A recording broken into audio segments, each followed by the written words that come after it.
The door opened with a soft click that sounded louder than it should have, and in that single, irreversible second, Daniel's life split cleanly into before and after.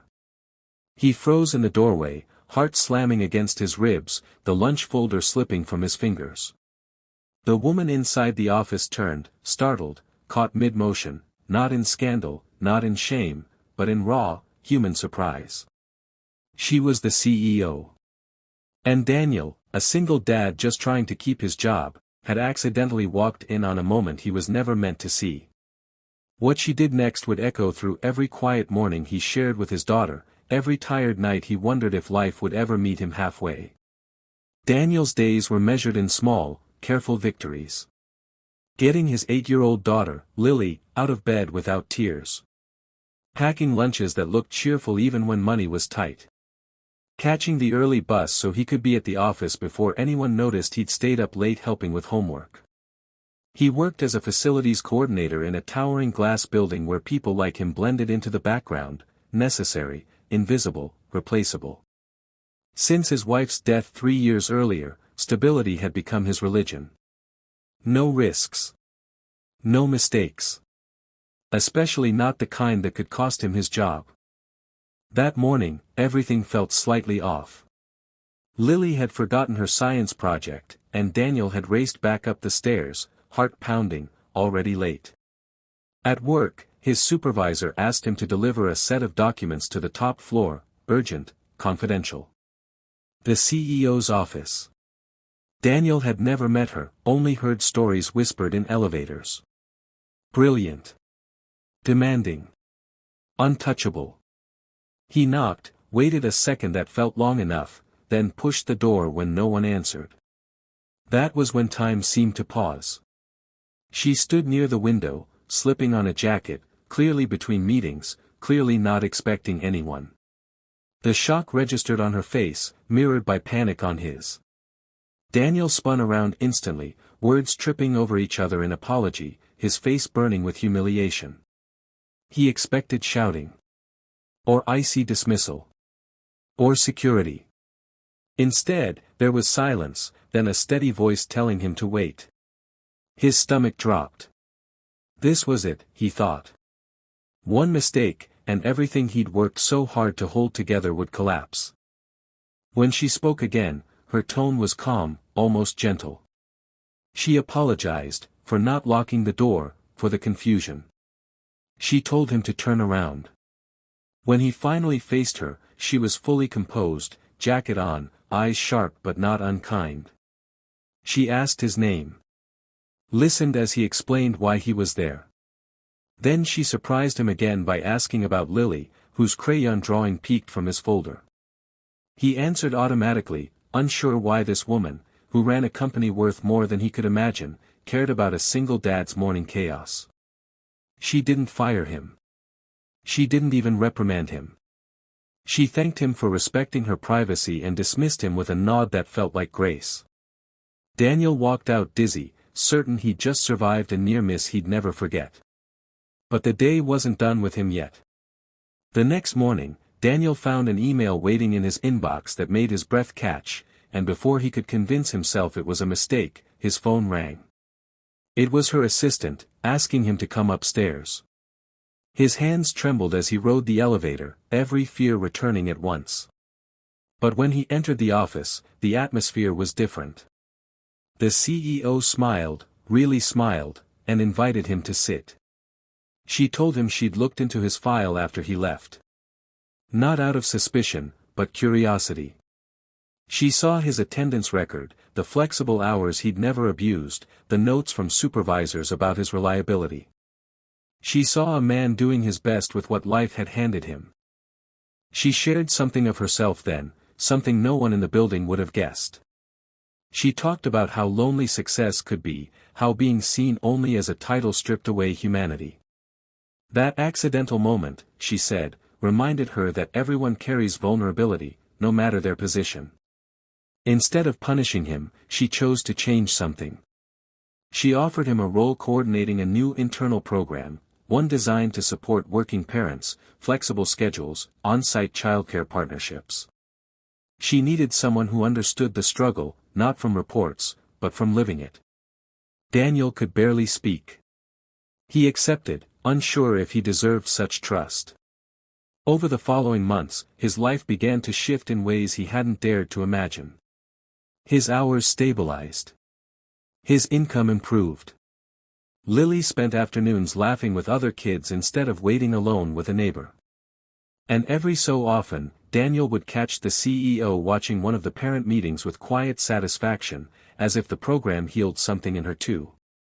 The day Lily visited the office for the first time, holding her dad's hand and looking up at the glass walls with wonder, the CEO knelt to her level and asked about her favorite subject. Daniel watched, heart full, realizing how close he'd come to losing everything because of one accidental step, and how that same moment had opened a door he never would have knocked on himself. Life hadn't changed because of embarrassment or fear. It had changed because someone chose compassion over consequence. And as Daniel walked out of the building that evening with his daughter skipping beside him, he understood that sometimes the moments we dread most carry the quiet power to rewrite our future. Daniel thought the promotion would be the peak of it all, the moment where life finally steadied and stopped throwing surprises. He was wrong. Chapter 2 of his life didn't arrive gently, it unfolded in quiet, persistent ways that tested whether hope could survive routine, and whether gratitude could turn into something deeper. The new role came with responsibility that weighed heavier than any mop or maintenance checklist he had ever carried. Designing a program for working parents meant listening to stories that echoed his own: missed birthdays, guilt-soaked goodnights, children growing faster than patience. Some days, the emotional weight followed him home, settling into the silence after Lily fell asleep. He'd sit at the kitchen table, staring at paperwork, wondering if he was strong enough to carry not just his daughter's future, but the trust of people who believed he could make things better. And then there was her. They crossed paths more often now. Not the distant nod of hierarchy, but brief conversations in hallways, shared coffee during early meetings, exchanged smiles that lingered half a second too long. Her name was Evelyn. Saying it felt strange at first, like calling a mountain by its first name. She was still the CEO to the world, but to Daniel, she slowly became a person with tired eyes and a laugh she tried to hide behind professionalism. One evening, long after most of the building had emptied, Daniel noticed the lights still on in her office. He hesitated before knocking, unsure if he belonged there beyond official duties. When she invited him in, he found her standing by the window again, jacket still on, staring out at the city like it was asking her questions she didn't know how to answer. She thanked him for the progress of the program, but her voice lacked the crisp authority he was used to. There was something else underneath it: fatigue, maybe loneliness. They talked. Not about work at first, but about time. How it slips through your fingers no matter how tightly you plan. Evelyn admitted she had no children, no partner, no one waiting for her at home. Success had demanded everything, and she'd given it willingly, until one day she realized she had built a life with no soft place to land. Daniel listened, surprised by how familiar her ache felt, even though their lives looked nothing alike. As weeks passed, Lily began asking questions. "Who's Evelyn?" she asked one night, spoon paused over her cereal. Daniel almost laughed at how quickly children sense change. He told her Evelyn was someone who helped him at work. Lily nodded thoughtfully and said, "She sounds lonely." The word struck him harder than any adult observation ever could. The first real challenge came when the board pushed back against the parent program's budget. Numbers didn't care about emotions, they argued. Flexibility wasn't profitable. Daniel sat in that meeting feeling small again, old fears creeping back. But Evelyn didn't retreat. She stood firm, citing productivity gains, loyalty, humanity. And then, unexpectedly, she asked Daniel to speak. His voice shook at first, but he told them about Lily. About mornings and nights and the invisible cost of survival. The room went quiet. For the first time, his life wasn't a weakness, it was evidence. The program survived. Expanded, even. The night they celebrated, it wasn't champagne in a boardroom, but takeout eaten from paper containers in her office. Lily joined them, coloring on the floor while they talked. Evelyn watched her with a softness Daniel had never seen before. When Lily fell asleep against Daniel's shoulder, Evelyn draped her jacket gently over the child, her hand lingering just a moment too long. Daniel realized then that what had changed his life wasn't the promotion, or the accident, or even the opportunity. It was being truly seen, not as a mistake, not as a statistic, but as a man trying his best. And in seeing him, Evelyn had found a reflection of herself she didn't know she was missing. Outside, the city lights shimmered like unanswered questions. Inside the quiet office, two lives continued to shift, slowly, carefully, proving that sometimes Chapter 2 isn't about fixing the past, but daring to imagine a future that feels less alone. Change has a way of pretending to be settled just before it tests you again. For Daniel, Chapter 3 arrived disguised as normalcy, busy mornings, steady paychecks, Lily's laughter filling their small apartment, but underneath it all, something fragile was forming, something neither he nor Evelyn had named out loud. The rumors started quietly. A glance held too long in a meeting. Evelyn defending Daniel's proposal a little too fiercely. Someone noticing that the CEO knew his daughter's name. Daniel felt the old anxiety return, sharper this time, because now he had something to lose beyond survival. He tried to pull back, to keep conversations strictly professional, to leave meetings early. But distance, he learned, can hurt as much as closeness when it comes from fear. Evelyn noticed. One afternoon, she asked him to walk with her instead of taking the elevator. They descended the stairs slowly, footsteps echoing in the empty stairwell. She spoke first, not accusing, just honest. She acknowledged the whispers, the imbalance of power, the lines neither of them wanted to cross. She told him she valued his integrity more than her own comfort. If stepping back was what he needed, she would respect it completely. Daniel heard the unspoken cost in her voice. That night, Lily woke from a nightmare. Daniel sat beside her bed, brushing hair from her face as she whispered about losing him, about being alone. When she finally fell back asleep, he stayed there longer than necessary, realizing how often fear had dictated his choices. Playing safe had protected them once, but now it was holding them still. The next day, Daniel made a decision that terrified him more than walking into the wrong office ever had.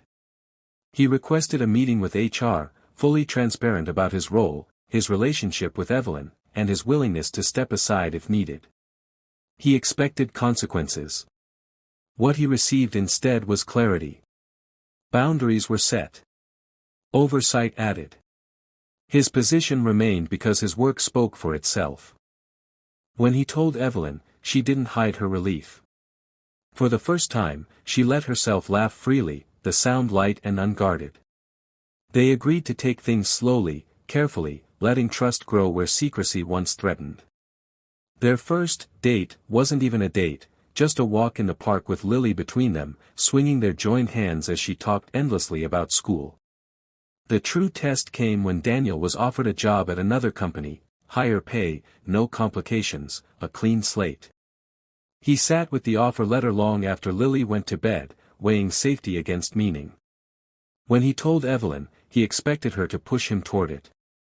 Instead, she said she would understand either choice. She didn't ask him to stay. She didn't promise anything.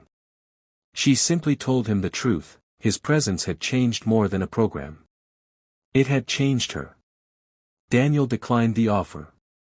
Not because of Evelyn alone, but because he finally believed he belonged where he was, not as an accident, not as a risk, but as a man whose voice mattered. Months later, Lily stood on a small stage at a school event, scanning the audience until she found both of them sitting side by side. She waved, beaming, certain in a way children only are. In that moment, Daniel understood that life doesn't change all at once. It changes in brave, uncomfortable choices, in honesty over fear, in staying when running feels easier. Chapter 3 didn't give him certainty. It gave him something better, the courage to build a future without hiding from it. Chapter 4 didn't arrive with drama or scandal. It arrived quietly, the way real turning points often do, on an ordinary morning when Daniel realized he wasn't bracing himself anymore. No tight knot in his chest before work. No constant calculation of what could go wrong. Just Lily humming in the kitchen, sunlight cutting across the floor, and the rare feeling that life had finally slowed enough to be lived. The company announced the expansion of the parent program nationwide. What had started as Daniel's personal survival story was now policy, helping thousands of families who would never know his name. At the launch event, Evelyn spoke about culture, about leadership that made room for humanity. Then she stepped aside and invited Daniel to the stage. The applause stunned him. He saw faces in the crowd, parents, employees, people standing taller because someone had believed their lives mattered. For the first time, Daniel wasn't just providing for Lily. He was shaping a world she would grow up in. Later that evening, the building emptied again, but this time Daniel wasn't afraid of the silence. Evelyn joined him on the rooftop, the city spread beneath them like a living map of second chances. She thanked him, not as a CEO, not as a superior, but as a woman who had learned how to let someone stand beside her. She admitted she'd spent years believing strength meant never needing anyone. Daniel told her how weakness, when shared, had become his greatest strength. Lily's voice interrupted them through a video call, excited and breathless, waving a drawing she'd made. It was the three of them, stick figures holding hands under a sun that took up half the page. Daniel felt something shift deep inside him, something settle.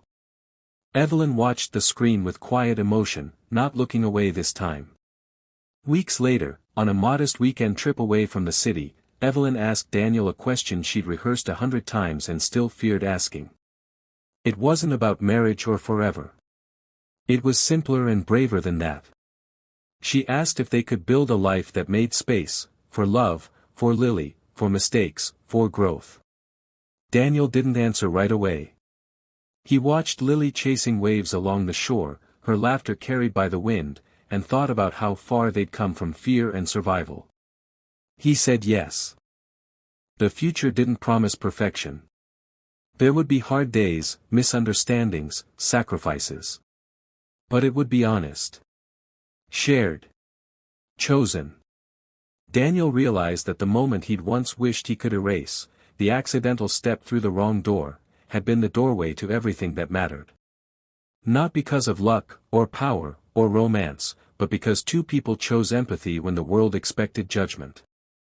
As the sun dipped low and Lily ran back toward them, Daniel felt something he hadn't felt since before loss rewrote his life: peace. Not the fragile kind that depends on everything going right, but the steady kind that grows when love meets courage. And in that quiet, enduring moment, he understood the truth that would carry him forward: sometimes the accident isn't the mistake at all.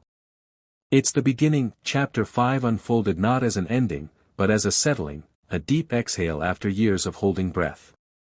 Life didn't suddenly become easier, but it became clearer, and clarity changed everything. Daniel and Evelyn chose to move slowly, not out of fear, but out of respect for what they were building. They didn't rush into labels or announcements. Instead, they focused on rhythms, shared breakfasts, weekend grocery runs, quiet evenings where Lily did homework at the table while Evelyn learned how to braid hair, failing more often than succeeding and laughing every time. Lily noticed the difference immediately. She slept better. She asked fewer anxious questions. Children, Daniel realized, don't need perfect answers. They need consistency, and love that shows up. The first real setback came when Daniel's father fell ill. Old wounds reopened as hospital corridors replaced boardrooms and late nights returned, this time filled with paperwork and worry instead of deadlines. Daniel felt the familiar pull to shoulder everything alone. But Evelyn didn't let him. She rearranged meetings without complaint, sat beside him through long hours, and reminded him, gently, that partnership meant sharing weight, not just joy. Watching her comfort Lily in waiting rooms, Daniel understood that family isn't always born. Sometimes it's chosen, patiently, one difficult day at a time. At work, the lines they'd drawn held firm. Respect replaced rumor. Results silenced doubt. Daniel was invited into conversations that once felt unreachable, not because of who he loved, but because of what he had built. And Evelyn changed too. She delegated. She went home earlier. She learned that leadership didn't weaken when it made room for life, it strengthened. One night, months later, Lily stood between them in the living room, holding a school assignment. "Family tree," she announced proudly. Daniel braced himself, unsure how to explain complexity to a child who only wanted simplicity. Lily solved it herself. She drew branches not with titles, but with hearts. Daniel. Evelyn. Grandpa. Mom, watching from the clouds. When she looked up and asked if it was okay, Evelyn's eyes filled before she could answer. Daniel simply nodded. It was more than okay. It was right. The past never vanished. There were days grief resurfaced without warning, moments when Daniel still felt the echo of loss. But now, when it came, it wasn't met alone. Evelyn learned to honor the memory of a woman she never met, understanding that love doesn't replace, it expands. Lily learned that loving again wasn't betrayal. It was survival turning into growth.